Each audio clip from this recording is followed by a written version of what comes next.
করতেছে। জুলাই আলাদা কোনো কিছু ছিল না, এটা 12 মাসের মতো একটি মাস, জুলাই মাস। কিন্তু 2024 সালের এক পরাশক্তি জাহেলকে, এক স্বৈরাচারকে অভ্যুত্থানের মাধ্যমে, তাকে এই দেশ থেকে বিতাড়িত করার মাধ্যমে বাংলাদেশে এক জুলাই বিপ্লবে যেমন কম্পন তৈরি করেছে, সেটার প্রভাব সারা পৃথিবীতে ছড়িয়ে পড়েছে। এখন জুলাই আসলে একটা নতুন একটা আতঙ্ক, তাও সরকার দলের প্রতি।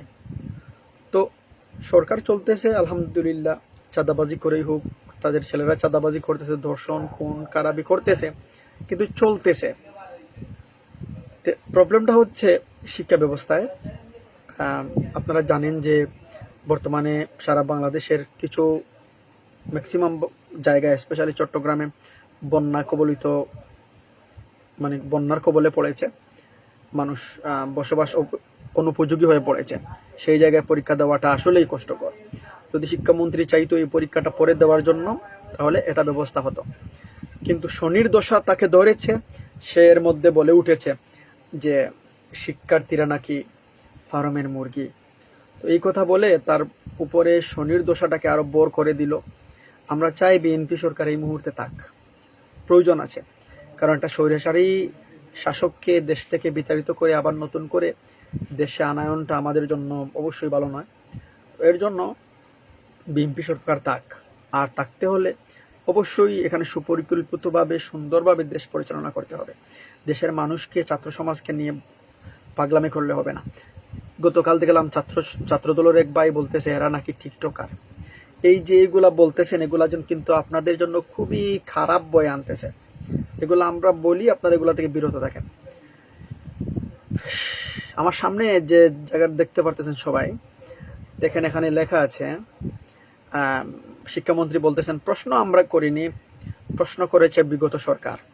তাহলে বিগত সরকারের সবকিছু যদি থাকে, তাহলে বিগত সরকারকে আর হটানোর প্রয়োজন কি? হাসিনাকে এসে বসিয়ে দেন।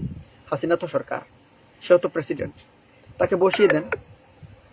আপনাদের দরকার কি? হ্যাঁ, প্রশ্ন তৈরি করতে কি সারা বছর লাগে? এটা তো আমার কাছে দিলে তো আমি 3 দিনের ভিতরে প্রশ্ন তৈরি করে দিতে পারবো। 2 দিন সময় লাগে, একদিন আমি প্রশ্ন তৈরি করে দিতে পারবো। তো এগুলা থেকে বিরত থাকতে হবে শিক্ষামন্ত্রী বা অন্যান্য দলের বাইরা, নেতাকর্মীরা।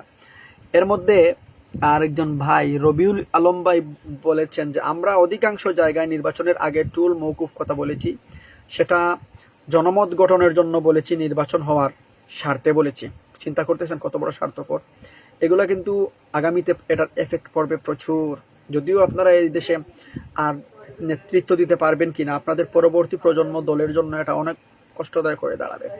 এর মধ্যে সালাউদ্দিন সাহেব বলেছেন সংস্কারের বাহানায় যদি নির্বাচনটা না হতে দেয়, সেজন্য আমরা সব কিছুকেই আপুশ করে জুলাই সনদ সই করেছি। নির্বাচনের স্বার্থে আমরা অনেক কথা বলিনি, কিন্তু নির্বাচন হওয়ার পরে আমরা এখন বলতেছি জুলাইকে আমরা মানি না, চাঁদাবাজি চলবে, টুল আদায় হবে, এগুলা সব চলবে।